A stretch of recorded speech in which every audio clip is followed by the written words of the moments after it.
What is up, guys? Welcome to Legacy TCG, back with your daily dose of Edison. Today we have round number 3 between Primo playing Twilight and Luis playing Blackwings. So it should be a pretty explosive match. Twilight being one of those decks that, in my opinion, is extremely powerful. They have so many power cards stuffed into this deck. JD, Chaos Sorcerer, Dark Arm Dragon. It's just like bomb after bomb after bomb. You got wolves flying in your face, Celestia coming down, Caius even. It's pretty devastating. And yeah, Primo's giving it a try. Jack's been on it since pretty much since I met him. So honestly, my record against Jack is like 0-4 or something. It's really bad. So every time I see him across the table, I'm like, oh man, this is gonna be hard.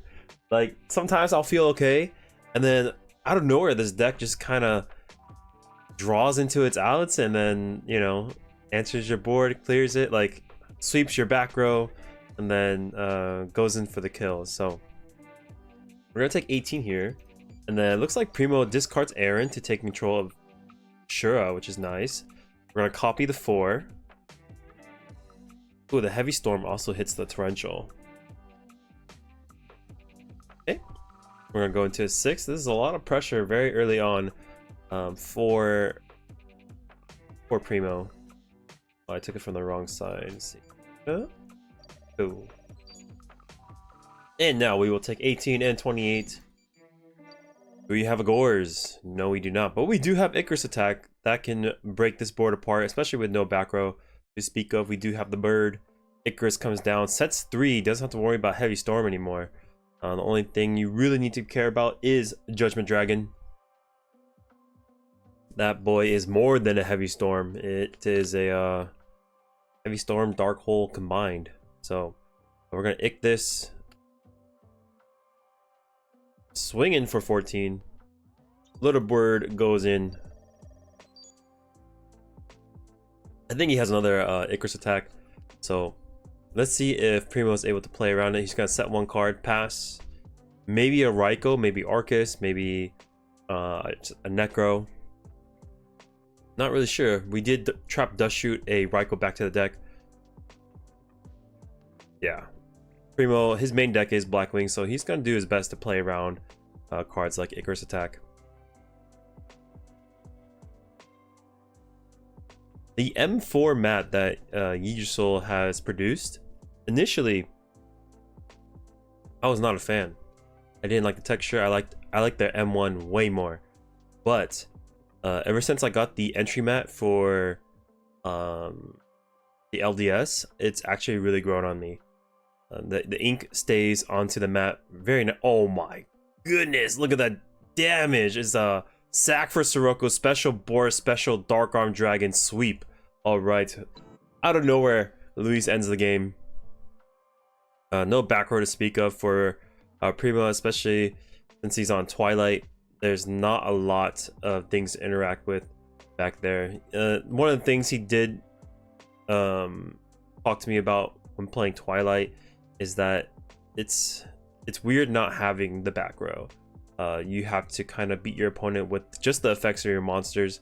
So the primary focus really is just to mill the cards. The more cards you mill, the more options you create, more openings to end the game. Arcus could have been a good option, but maybe we just go Lumina and then just start going milling and drilling. Yeah, definitely one of the strongest light swords in the game. Can you imagine playing with that card when I was at 3? Holy moly. 3 Lumina, 3 charge, 3 solar recharge. Was it 3 JD too? Maybe it was always at 2. I mean, I guess when it initially came out, it was probably at 3 too. So back in its heyday, I'm sure this deck was way ahead of its time.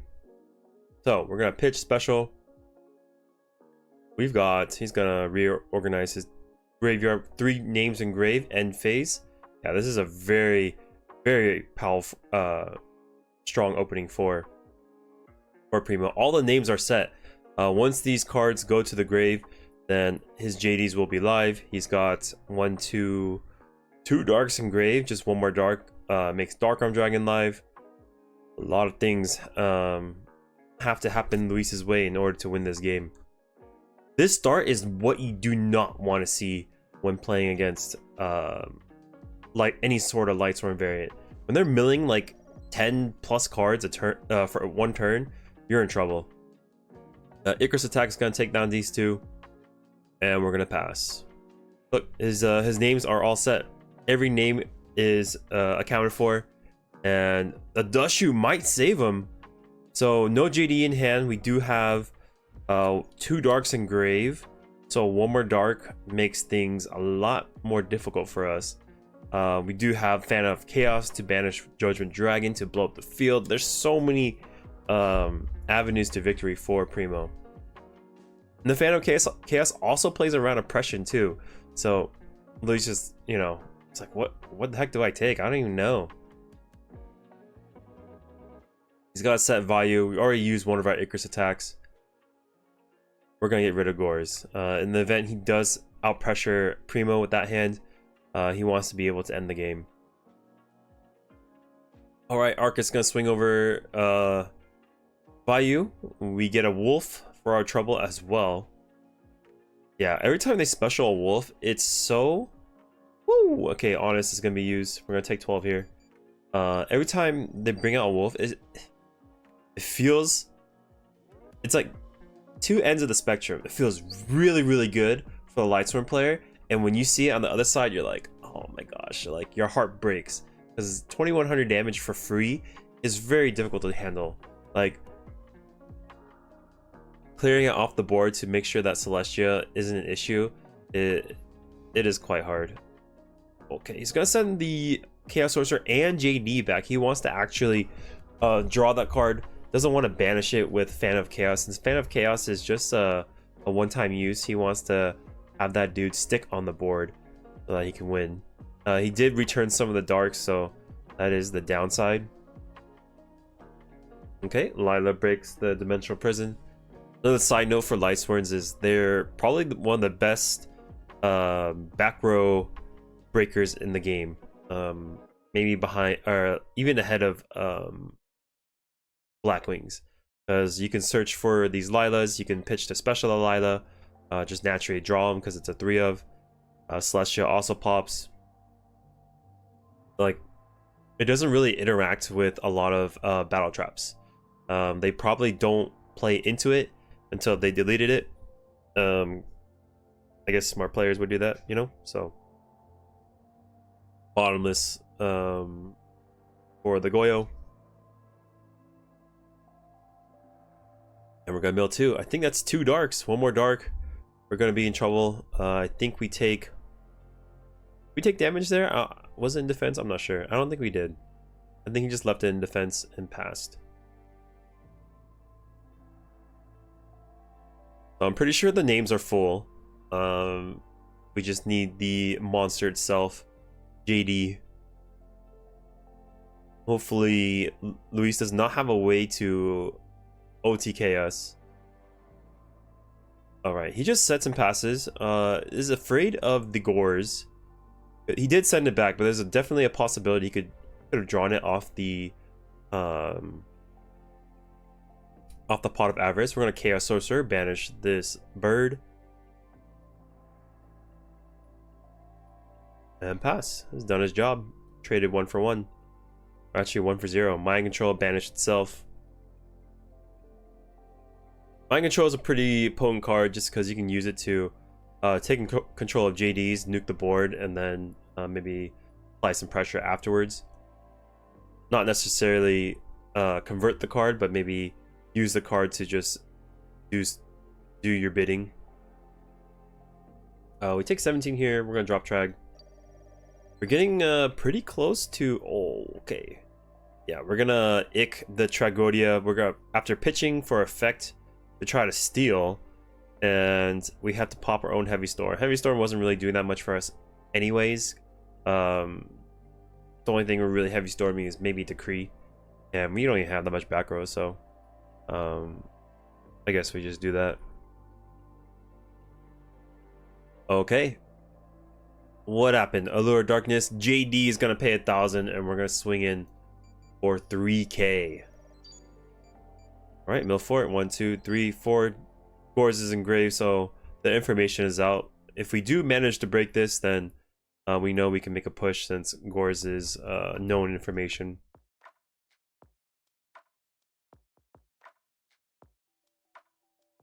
Alrighty, how do we get past this big boy? 3,000 is quite the feat. We do have a brain control. Brain control. Pay 1,000. Maybe I'm off on the life points. It's possible I'm off on the life points. Because if he doesn't cast brain control, then he probably just doesn't have enough. I might have missed a strike.